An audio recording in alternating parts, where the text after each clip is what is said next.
Bob, do you remember what your other friends thought about the slaves?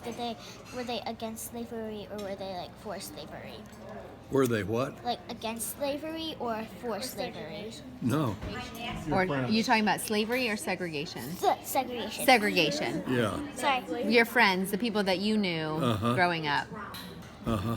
Do you remember, did they think like you did? I thought they did. The ones that I knew, they just accepted the fact. I think maybe some of them would have liked to gone to our school, I guess, because it's a bigger school, more people in it and stuff like that. But they lived far enough away that they couldn't get there, Right. and their parents usually couldn't take them, you know. So and they didn't. They really weren't more than a mile or so, mile and a half or two away. But I walked to school. Yeah. But they didn't. They didn't do that. Didn't have to do it. Yeah. So would you say your town though was not? I don't Even think though it was you really had- very prejudiced. Yeah, not very prejudiced. I don't think sounds so. like. Not that you noticed. Not that I noticed. It's just how it was. Yeah. And it wasn't because No. you were protesting or No. or you wanted it to be Yeah. separate. It just was. Yeah. Well, John. It's just the way of life. John Neal came around. He had a horse and buggy, and wagon, and he come around and do chores for us, and that sort of thing. And my dad, with friends of his, would they'd have a chore and is working on something in the yard or something like that, and John would be around. He's doing little things to help out around the house, around the yard, garden and stuff like that, the barn, cleaning up, stuff like that. Anyway, he said, John said they were drinking. They had some alcohol. I don't remember what it was now at all, but this friend of Dad's, we're drinking. And John finally said, I don't care if I am white and you're black, I want some of that whiskey. So my dad put him across his lap and paddled him. And then gave him the whiskey. Then he gave him some whiskey. Yeah, I gave him the whiskey. Robert Taylor, is he? Well, no, somebody left their key in mailbox. No. So we're just checking. No. Thanks for checking. But Sure, no, it's Yeah. we not him. can't find out who Robert Taylor. No. Bob, so when segregation was going around, did you travel at all, or did you just stay in your town? Well, he traveled, right? She Yeah. wants to know. Go Like, ahead. When you traveled, did you see a change from your town and that where you were? Like, was there a change? Like, did they like the separation or did they not? Like, was there a change from your town to that town? So, were there differences in other towns? Did you ever notice that it was No, more I didn't. prejudice I or didn't in particularly other notice, no. towns? No, we had school games and football and Sure, that's true. You basketball, would have gone to different stuff schools like for that. games. And we'd go to those games, and there were no colored people on the teams because they weren't in our school. But we did travel, and my dad loved baseball, so in 1932 I was 14 years old, and he and two of his sisters and I rode a car up to Chicago and Oh, saw the World Series game. you did? Yeah, and so Who was in the World Series? Huh? Who was in the World Series? Well, Lou Gehrig and Babe Ruth, and that was a time that the fans were booing Babe Ruth, and he had a 3-2 count on him, and he just Babe Ruth was a chubby guy, a little short, took little short steps. And he was he leaned on his bat and looked around, looked at all the stands, all the crowd, you know. And he turned around and pointed to the flagpole. The next ball went over by the flagpole. Wow. I'm sorry. Wow. There's not very many people. A lot of people say they saw that, but Yeah. there's not too many left anymore. Yeah, that but you saw really it. did see that, huh? We got Oh, some boy. blueberry and then butter pecan. Okay, good, thanks. Did you meet any people that were through this? But did you meet any people? Did you meet any people that were for like the separation? That were more prejudiced, maybe? Yeah, whatever that word is. Did you come across a lot of people that were prejudiced? I didn't notice it. I didn't.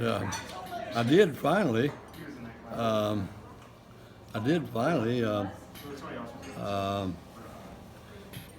Well, Uncle Frank was, I thought, pretty prejudiced. And I don't know why he really should have been, but I think it was. But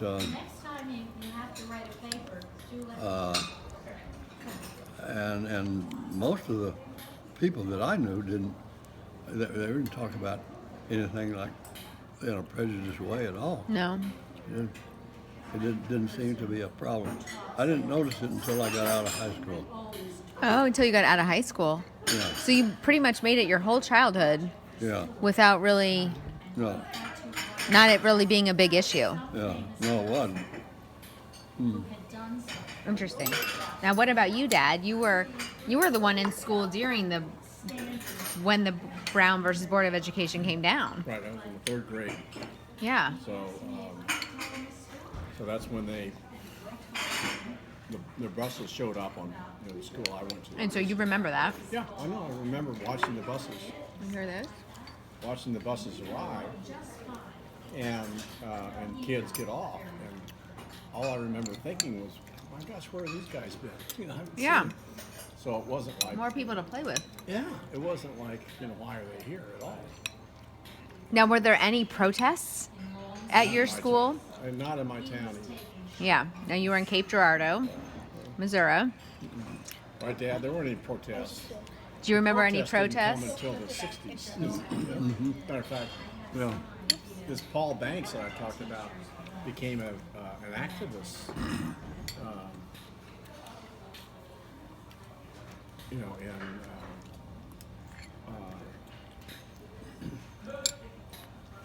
in issues like that later on. Okay. Became one of the leaders. Really? Yeah. Your friend from... Yeah. Did you notice a difference, Bub, from Tennessee, where you grew up, to Cape Girardeau, Missouri, where you were raising your family? yeah, I began to notice that Okay. then. There was the difference. There was a difference. Of course, it's still segregated, but Do you think it was a matter of... I thought Just it was the just where they wanted location? to live. Okay. In Smelterville. So Part down of, there. the, part of the Underground Railroad went through Cape, right? Mm-hmm. You know what the Underground Railroad was? We just finished learning about that. Yeah, well, part of it went through my hometown. Also, the death march of the Cherokee Indians from Tennessee to Oklahoma. Trail of Tears, they called it. Trail of Tears went right through there. It went right through Cape Girardeau? Yeah, there was a Trail of Tears Park outside of Cape. Wow. I don't remember that part. Wow. So do you think the difference in the, like the protests and stuff like that, you went from Tennessee to Cape Girardeau, was more of a location or just the times? Like the times are becoming, we're working towards the separate, to no longer segregate in the schools. And so then people are starting to protest more. I saw more segregation in Chicago than I saw in Cape. And some of the big northern cities, Really? though they voted liberally, they didn't practice it. So, and when were you in Chicago? When did you see this in Chicago? I moved there in '68. I moved there when I moved to Chicago. I moved there in February, and in March, Martin Luther King was assassinated, and in June, not in Chicago. Yeah. And in June, Bobby Kennedy was assassinated, President Kennedy's brother. And then in August, we had the Democratic Convention there. There were riots, so it was like a war zone in my town. yeah. The first year. I did not know that. That was the big year of the demonstrations against the Vietnam War.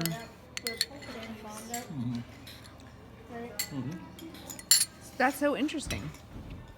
So Chicago, you saw more segregation I in did. Chicago, more prejudice, more. I did, and not just black, white, but other ethnicities. Like there were Polish neighborhoods that you didn't dare go through, and only the Polish lived there. Very by choice, though. They Yeah. weren't forced to live there. But, Right. That's just where they lived. and I can remember when Martin Luther King was assassinated, there were riots all over Chicago, and I was the employment manager of a plant, and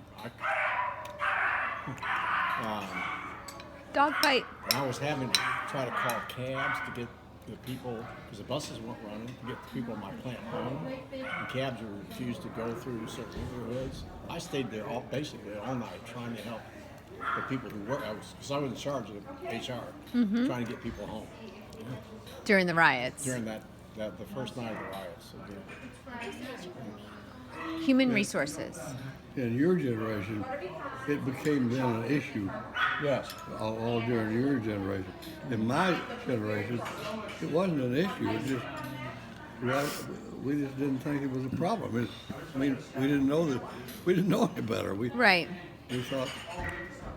I actually think it's about kind of her pay grade, but I think that a lot of the problem was manufactured by the liberals in the north. Really? Who Yeah. wanted to, other than the George Wallace's, I mean, clearly. Right. Clearly, there were people that The were. restaurant owner down in Georgia, Lester Maddox, those people would get all the headlines, but millions of Southerners just, lived right alongside. There was never any issues. People weren't denied opportunities. They weren't educated enough to get them because their Right. schools were poor. Yeah. So something had to be done. Right. So I believe in the Brown versus Board of Education. Sure. But it wasn't that it wasn't necessarily forced on them. So it's interesting to think about the way history is told in the schools Yeah. and what these kids are learning. Probably a lot of it is the South everyone in the South was prejudiced. Yeah. And sure. everyone in the South wanted segregation. Yeah, They right. just make big generalizations, Yeah, but that's it's right, sounding yeah. to me like there's two Southerners right here that experienced segregation and were even in school when segregation stopped. That's for Grandpa, right? And he didn't, and they could have cared.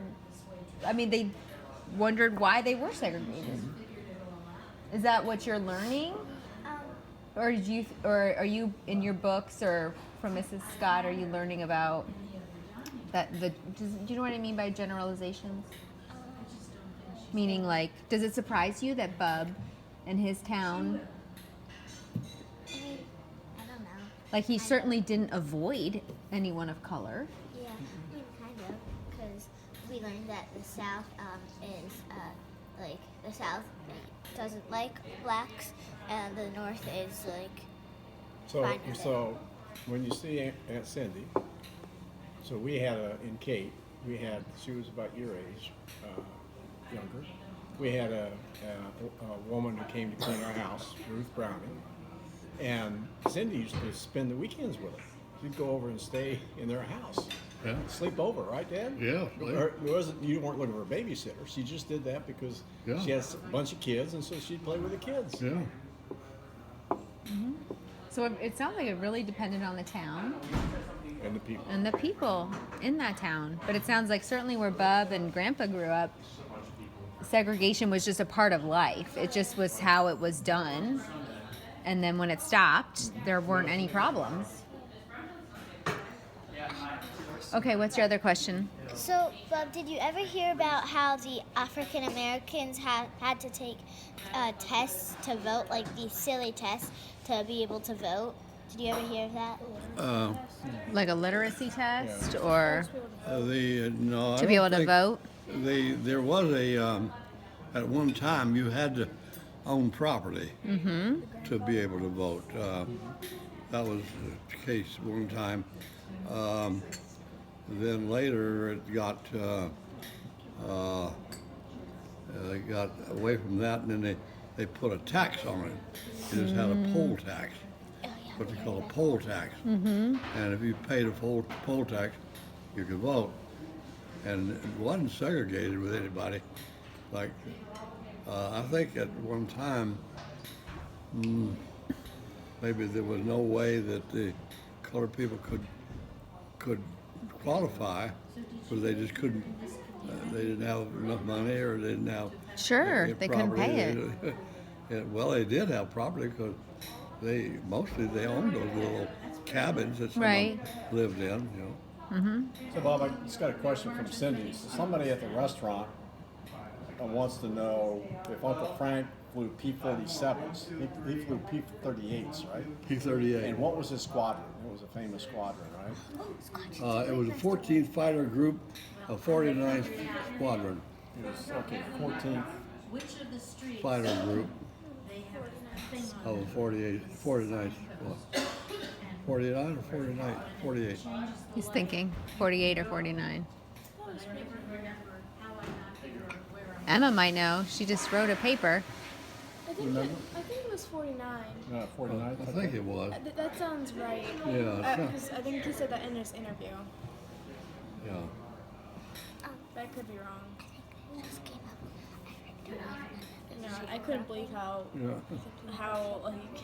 he remembered everything. After the Civil War. And how he told his story perfectly in his interviews. It's crazy. Well, thank you. Yeah. Bub, did you ever hear of sharecropping? Huh? Did you ever hear of sharecropping? Sharecropping, yeah. They eventually some of the people who had been freed from slavery, and they got to a point where they couldn't have didn't have enough money to buy property, but if they got to the point of, with the owners, they'd share the work, and then they shared in the whatever they got, In the profits? in the profits and everything. Yeah. Okay. This is a question for you and Grandpa, because Grandpa was alive this. Did you notice were there a lot of fights when Martin Luther King came up and stopped segregation? Did everything change then, or did it just stay the same for you? Like when In their personal lives, did they Yeah. notice a big difference? Yeah. When segregation stopped, and then certainly when the civil rights movement started? Are you talking about segregation or civil rights? Martin Luther King was segregation. really civil rights. Yeah. So that that's was civil after, rights. it was. Segregation after stopped in segregation. 54, 1954. Segregation stopped in 54. Yeah. Now, there were still some places in the South, that would have separate restaurants and things like that, separate water fountains, Yeah. and would have, wouldn't allow African Americans to ride in the front of the bus. So those were all civil rights. And Martin Luther King was the leader of the civil rights march and made the best argument for civil rights, and he made it in a peaceful way. He told people to to march with peace, to object with peace, not to riot. And so it's a shame that his feelings about being peaceful in your objections didn't last longer, because soon it turned into, people fighting. And that's But what he Grandpa wasn't- But he experienced. wasn't part of that. He was a very strong advocate for peaceful demonstrations. He was a churchman. He was a Yeah, preacher. he was a preacher. And so it's a shame that now some people feel like they have to fight in order Yeah. to get their word across. But Yeah. you don't have to. That's what he was telling us. What was your feeling when Martin Luther King was, when he first came on the scene and was starting to, begin the civil rights movement? Well, I thought it was great. I thought, I have a dream, speech. Uh-huh. One day your children and my children will work together without regard to the color of their skin, but character, their character. Uh-huh. Yeah, one of my old girlfriends from high school went to Selma and marched with Martin Luther King. She and the guy she eventually married, who was a good friend of mine, he became the CEO. He's a billionaire now. Well, she picked the right guy. He dumped her Oh, never mind. when he turned 50. Oh, dear. Back to sharecropping. Did you know? Well, were you around in the sharecropping time? Like, was there still sharecropping when you were around? When I was what? When you were, When you were like born or when you were little? Was did there you still ever experience sharecropping or see sharecropping when you were? No, growing I up? didn't. I didn't see any sharecropping in our town. There wasn't enough of it to, or even around the area. There wasn't enough of it to justify doing that. And the colored people did work on people's farms and worked with them, and then, but they paid them, and that. It was really a way, honey, for those people who didn't have enough money to buy their own land Yeah. to be able to work the land. Uh-huh. And the share means they got a share of the profits. Mm-hmm. So the owner of the land got part of it, and they got part of it. So it was really kind of a profit sharing plan. Hi, Bob. It's Claudia. Hi. I have Rusty with me. Oh, Rusty.